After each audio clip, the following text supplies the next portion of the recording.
Hello. Hello.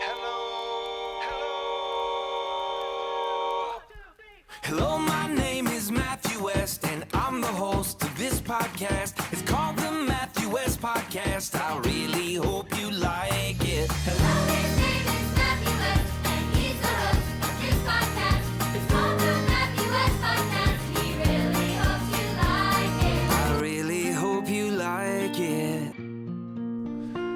What's up, everybody? Welcome to another episode of the Matthew West Podcast. I'm your host, Matthew West, and as always, I really hope you like it. On the day we are filming this, the excitement is in the air because in just 2 short days, yes, my brand new album, Don't Stop Praying, is releasing. 12 songs to bring the world together and sing in perfect harmony, or something like that. Anyways, I'm super excited. You might be listening to this after the record comes out, in which case, guess what? It's available everywhere you listen to music. Go listen to the Don't Stop Praying album. We got a special podcast episode featuring you today, but more on that in just a moment. Speaking of things being released into the world that I have tried my best to create, look what's in front of me here. Some of the haters out there might say it's way too soon for me to be talking about this.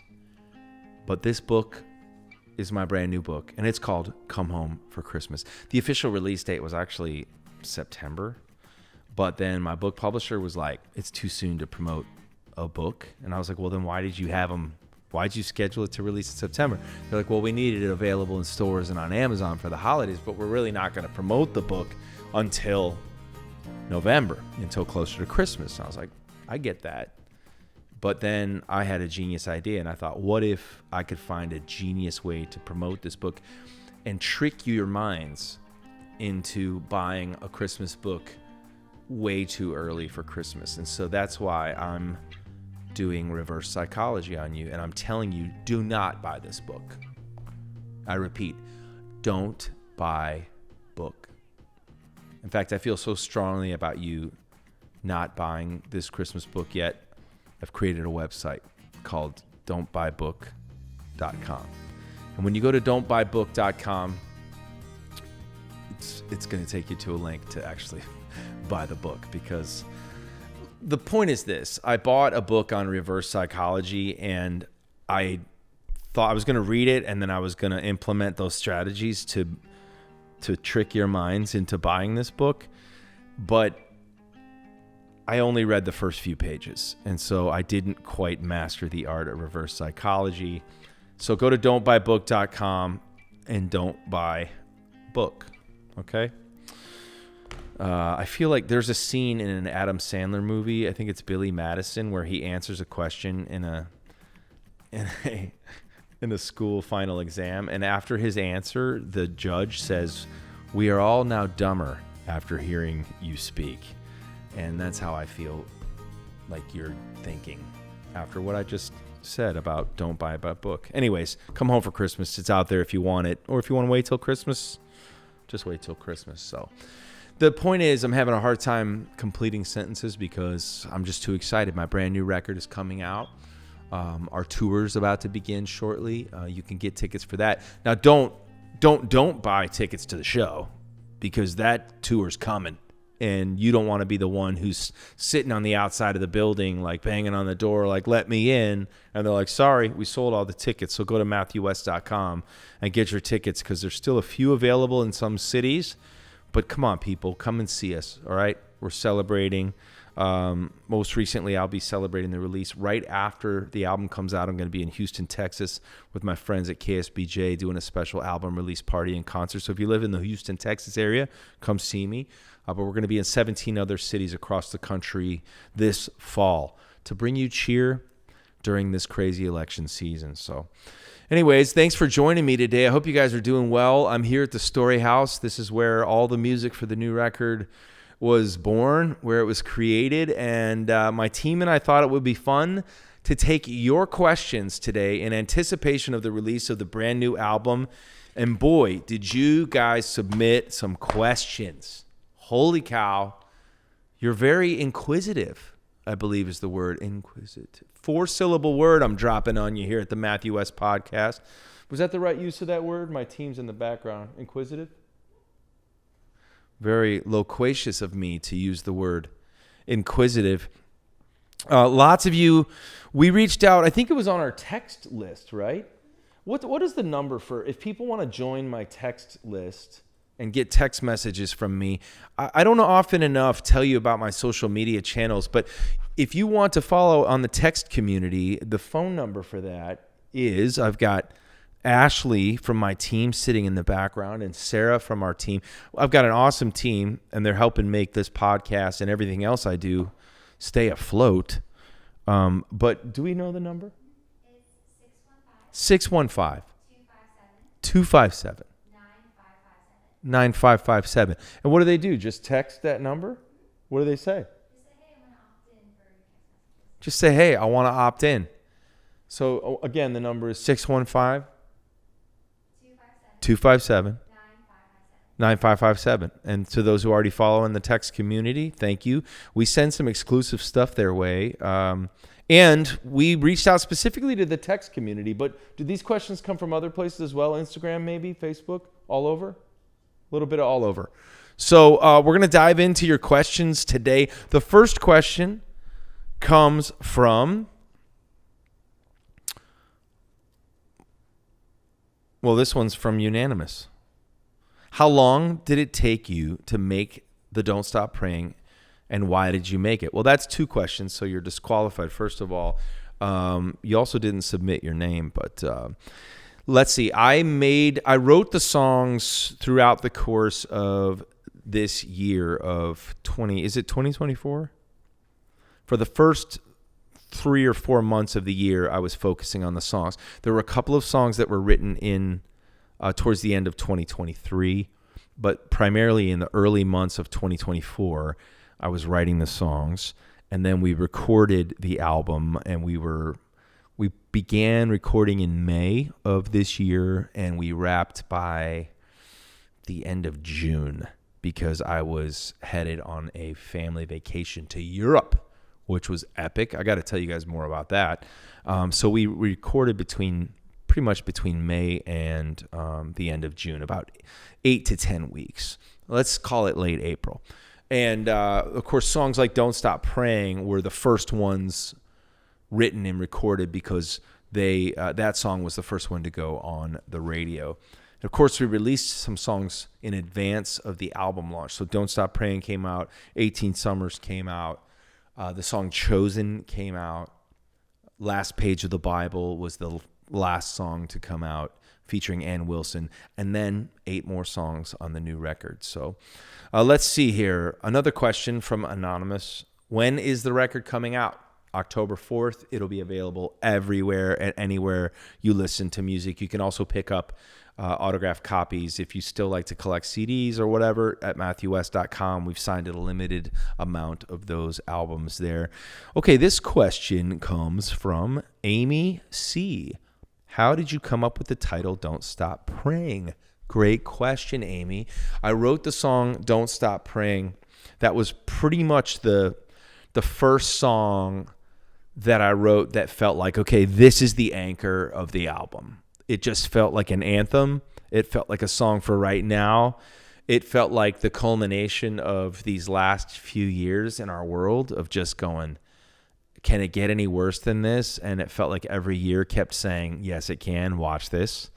And then knowing what we were heading into in 2024, honestly, of the election and just, I don't know, campaign slogans. And there was something about that title that felt like, for lack of a better term, like a campaign slogan for the believer, for the Christian, for the Jesus follower. And it just felt like something that needed to be said. More specifically, I was having this experience on our My Story, Your Glory tour, where we would have a meet and greet before every concert. And I do that at all my shows. It's one of my favorite parts of going on tour is getting to meet our VIPs before the show. We get to take pictures and talk. But there were several nights in a row where people had come up to me and they were asking me to pray for them. So here I am thinking, we're going to take a picture together. Let's hug each other. But they were like coming in kind of carrying some heavy burdens, not kind of, like literally carrying some heavy stuff. Specifically, a husband and wife came up to me in Greenville, South Carolina, and they said, "Would you pray for us?" I said, "Sure. What's going on?" And they shared with me that they were at my concert that night. They were excited to worship, but the truth was the very next morning they'd be at the hospital down the road. The wife was battling breast cancer and was going in for surgery that next morning. And I felt the weight of that moment. I felt the weight of that concert, just going like, here they are. They're going to be in the audience worshiping and singing. And the next morning, she's going in and she's fighting for her life, And that was a moment for me when somebody says like, hey, would you pray for me? I don't know about you, but sometimes my instincts can be to say, yes, I'll be praying for you. And then I get busy with my life, go on, to the next thing I'm doing, and maybe even forget to actually say a prayer for that person. In that moment, I remember thinking, I need to stop right now. Like there was nothing I was doing. Even the 100 people in line, I felt like they can wait. We need to stop the line, and I'm going to pray with these people. And that was one moment where I felt like I obeyed what God was stirring in my heart.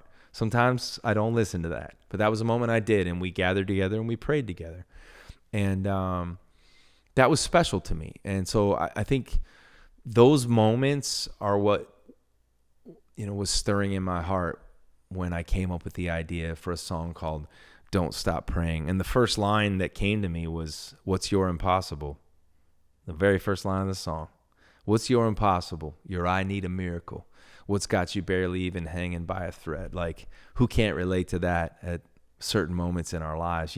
Turns out everybody's got an answer to that question. What's your impossible?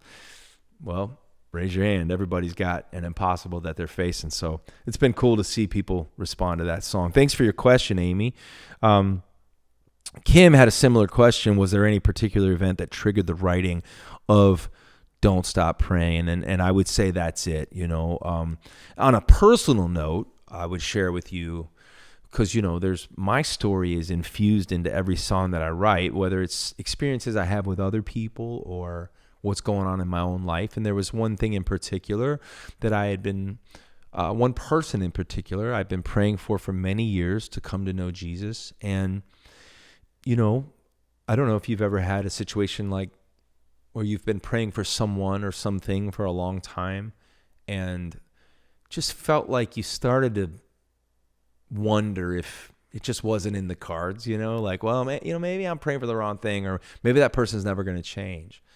And yet I was watching somebody in my life praying for the same person, and they refused to give up. And they just kept believing that God was going to do a work in this person's life. Meanwhile, I was the one who was tempted to give up. And so I was inspired by that perseverance that the other people had in prayer. And I was challenged to go like, Lord, help me to have that kind of faith. Like, that's why my favorite line in the song is, when you wonder if you can bow your head even one more time, what do? Do it one more time.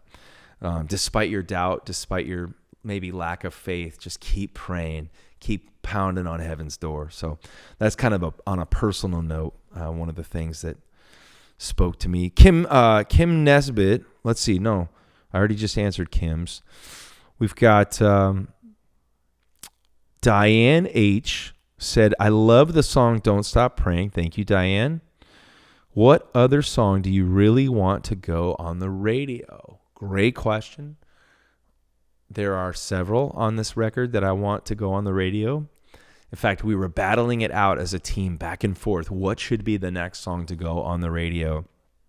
And we had picked one song, and then I kind of reversed course and went back to this other song that I just, again, like the feeling I had with Don't Stop Praying, I felt a similar stirring with this song in terms of just feels like for such a time as this. And so there's a song that you're going to hear when the album comes out, and it's called Unashamed. And that song is going to be the next radio single. And the reason why I felt like that song should be the next radio single and the next kind of focus, we kind of, in the industry, like you pick a song that's like the focus track on the record, which sounds a little weird because it makes it sound like you're not focusing on the other songs on the record, when really I made a 12-song album because I love every single one of these 12 songs. And I hope that you'll listen through all 12 of them. Please do that. Would you do that for me? Do me a favor, even if it's just one time. Like, we're living in a world, when I'm driving in the car, not to get off on a tangent, but when I'm driving in the car with my daughters, we're lucky if we get through 30 seconds of a single song. And like, I feel bad for the artists that we listen to, because if they knew that we were only listening to the first verse and chorus, Zach Bryan's feelings would probably be hurt. You know, I'm sorry, Zach, but that's what happens in the West car. And then I wonder, wait a minute, are you guys doing that with my music? Say it ain't so. Please listen from top to bottom. I worked real hard on it. But all that to say is the song Unashamed is the next radio single. And I feel like we are living in a time in our society right now where people will applaud you for standing up and speaking out about whatever it is you believe in. If you stand, whatever you believe in, we applaud that. We stand up for you. Or we applaud you for standing up, unless it's about Jesus. These days, and I'm not trying to say like, Christians in America know anything about true persecution like the way other people might be experiencing in other parts of the world, where you can be thrown in prison for carrying a Bible or for going to church. But I do see that happening in the U.S. right now. Like, I've said this multiple times on the podcast, and I'll say it again. I feel like we're living in a time where the world preaches tolerance, but then we kind of practice the opposite, right? And I guess what I'm trying to say is I have just felt this like internal conversation going on, like saying, okay, Matthew, are you willing to stand up for Jesus no matter what it might cost you? Because the Bible never says that it won't cost you anything. And the Bible never says that you'll always be the most popular if you stand up for Jesus, right? And so am I willing to do that? Am I willing to still stand up for what is right and good and true, no matter what the fallout or consequences might be? And it made me go and think about the first line of the song says, 3 brothers in a fire, willing to die for their faith, but you were with them in the fire, and they walked out the next day. Of course, that's Shadrach, Meshach, and Abednego, who stood up for the one true God, knowing they'd be put to death. And of course, God stepped in. There was another in the fire that day, and he spared their lives. And then the verse goes on and says, and Daniel met a lion because he chose to pray, but you shut the mouth of that lion, and he walked out the next day. Another example of somebody in the Bible and Scripture who showed us what it looked like to be bold and courageous, even in the face of opposition, to be willing to still pray, even though they knew they'd be put to death. I mean, I don't know what that kind of persecution is like, but I start to ask myself, God, would I be willing to do that, or would I be a coward? Would I deny my faith in order to save my life? Man, I want to be like Daniel. I want to be like them. I want to be like Shadrach, Meshach, and Abednego and say, no, I'm unashamed of the gospel of Jesus Christ. And that's what inspired me to write that song. The message is simple. Like, I know someday I'm going to stand before the Lord. And until I do, I want to stand up for the Lord before I stand before him. It's that simple. And so I feel like that song is a song for right now, and I can't wait for you guys to hear it if you haven't already. I've played it live a few times, but really, really special song for me, and I hope it's going to be an anthem for you and encourage you to stay bold in your faith. We got a bunch more questions. I'm going to get to a few more here in today's episode. Emily P. said, which song do you think took the longest to write? The songs on this record fell out pretty quickly.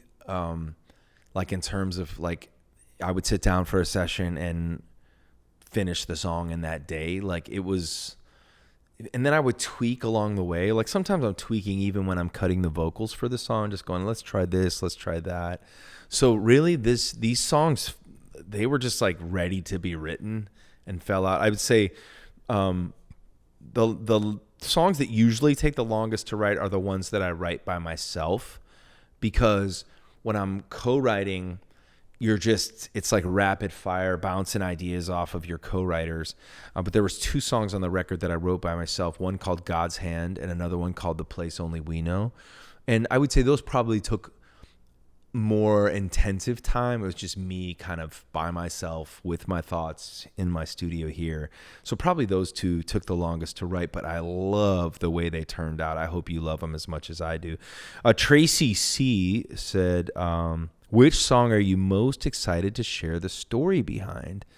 Great question. I would actually probably say one of the ones I wrote by myself is a song called God's Hand. And because the story behind it is, it's my story, and I'm going to be sharing about it a little bit more in future episodes. But long story short, I thought I was finished making my record. I thought I had written all the songs, and I was driving to the recording studio to cut vocals on the record one day, and I got in a car accident. It was pouring rain, and I lost complete control of my vehicle. And it slammed into the median twice on either end of the car. I thought I was going to flip over, and there was a semi-truck right next to me and this narrow shoulder, and I just was convinced. I was like, I'm about to flip over. I'm about to get hit by another car. This could be it for me. I remember like screaming like, Jesus, help me. Like I remember that vividly. And somehow my car came to a stop, and I was still in one piece. And people that looked at my car afterwards were like, man, it's a miracle. There's only one way that you escaped uninjured, you know? And I just kept thinking God's hand was on me, God's hand. And it's crazy. I still went to the recording studio that day. I had to take an Uber to get to the studio. I was a little shaken up. I was really shaken up, actually. I probably should have gone home, or maybe I should have gone to the hospital. I think I had a concussion. My wife says I kind of live in a permanently concussed state, but I still sang vocals that day, pretty shaken up. But then I came home, and the next day I just picked up my guitar and started writing this song, thinking about just as a way of thanking God for his protection in my life and his hand of protection. And I started to think about different moments in my life where I'm like, the only way to explain how I made it through this or that was God's hand. And I felt like that's a song that I think people are going to really relate to. Just like going, the chorus says, I've seen miracles no earthly explanation can explain. Signs and wonders I don't understand. Oh, I know my story's got his fingerprints on every single page. And I know I've been the fool who thought he had a better plan. But these days I'm leaving the pen in God's hand. I love that song so much, and I'm thankful that God spared me and saved my life that day in that car accident. So that's the one. I love telling that story. It's just so cool how that came to be. Great questions, you guys. Elizabeth H. wants to know, how long does a recording take, and how long did it take you to record the songs for the Don't Stop Praying? So we spent about 8 to 10 weeks recording. Sometimes the recording begins when we're writing the song. We're kind of building out the track as we're writing the song. But I would say the actual tracking, a lot of times the way we record songs now is we might not always be in a recording studio with a full band, but it's like you're sending files off to a guitar player who's recording them in his own studio. Then he's sending those files back, and it's sort of like pieced together in a really unique way. But I would usually get one vocal recorded in a day. So, 12 songs took me 12 days to sing, and then I would do some background vocals as well. I probably spent just three weeks alone just on vocals. So, man, these are good questions. I like this. All right, let's close out with this question today, and then I might come back with another episode because there's some really good questions here. Kathleen J. said this: every year I pick a word to focus on for myself. This year, my word is prayer. Your song came out at the perfect time for me. It has been a huge encouragement and a reminder to me just how important it is to keep praying, regardless of how defeated I am feeling. I'm wondering if while writing this song, were you going through something or remembering a time that you just had to force yourself to keep praying because your strength was gone? Well, thank you so much, Kathleen, for sharing that story. And even though I sort of answered a bit of your question already, just kind of talking about the experiences that I had with people asking me to pray for them, feeling challenged in the area of prayer myself. And then what I shared about somebody close to me who I've been praying for a long time, and being discouraged by how I was starting to wane in my faith. Maybe you know that feeling. Maybe you've prayed for a prodigal, or maybe you've had an illness for a long time and you just thought, man, I'm tired of praying for this same thing. I've been there as well, and that's part of what inspired this song.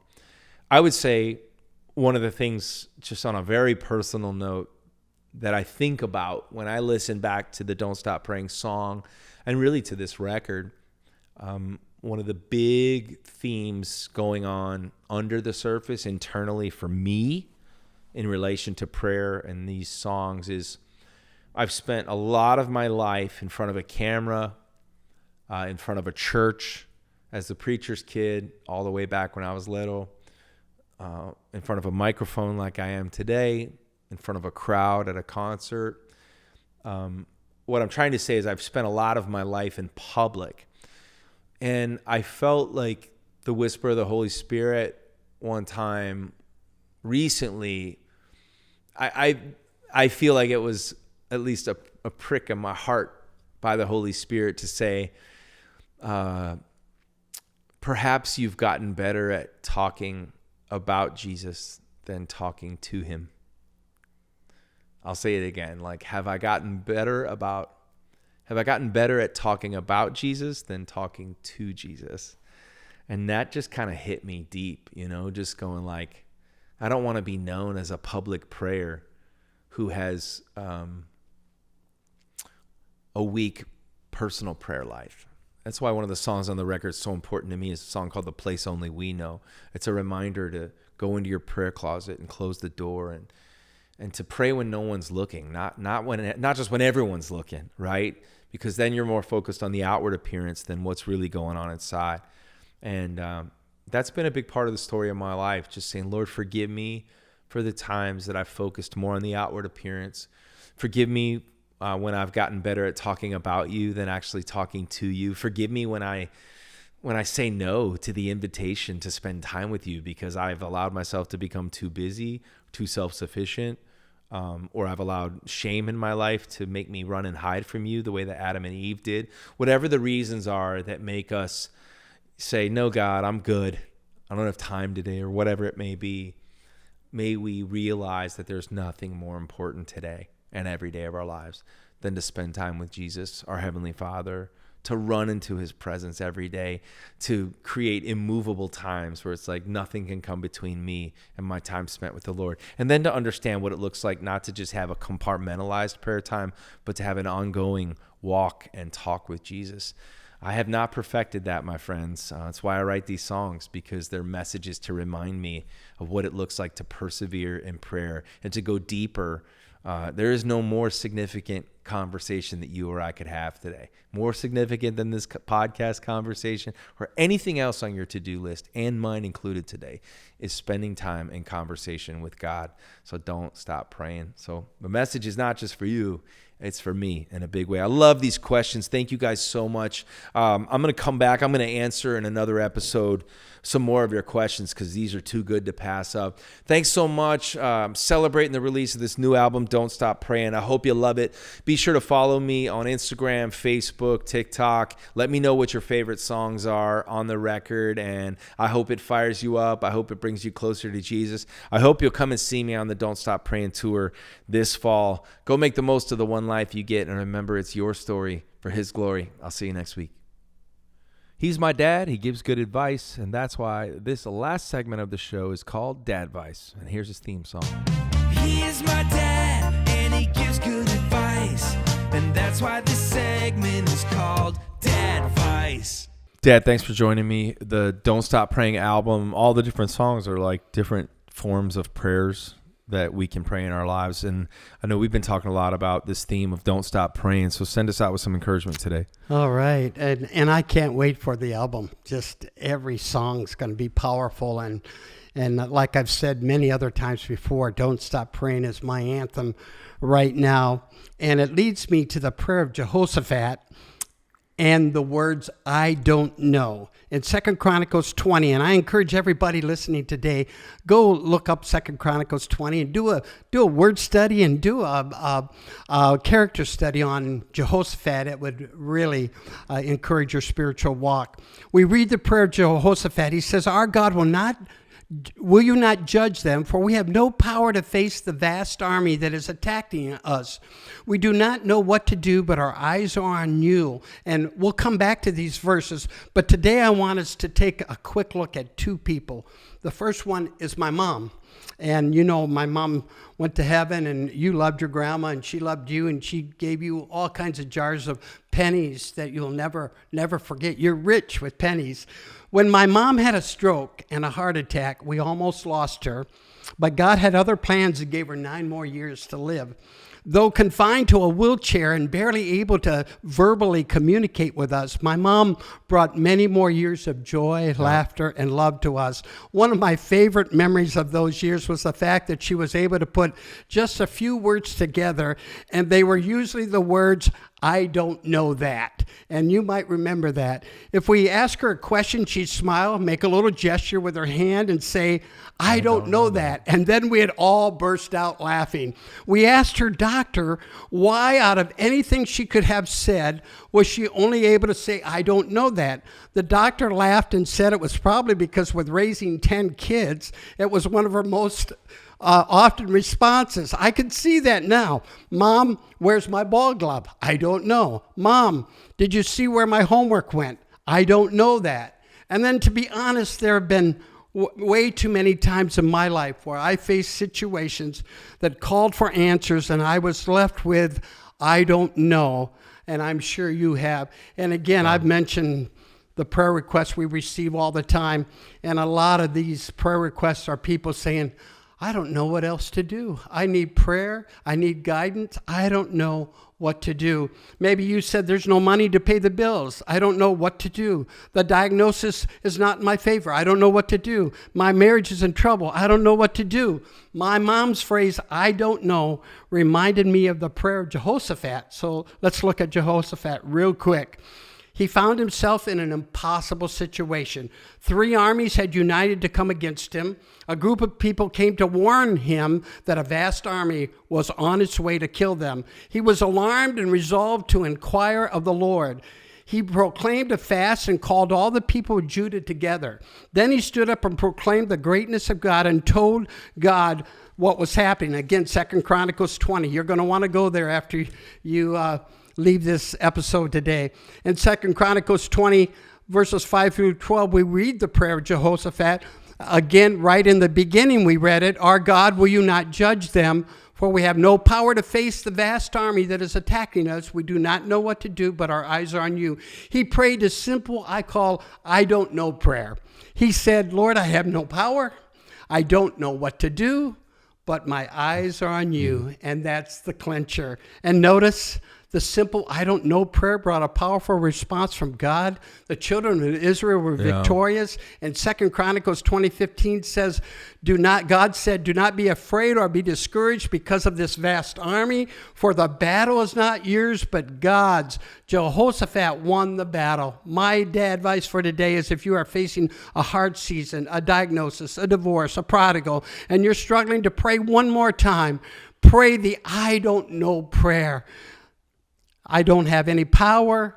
I don't know what to do, but my eyes are on you. That's awesome. Yeah, that'll That's awesome. preach. Thanks, Dad. You're welcome.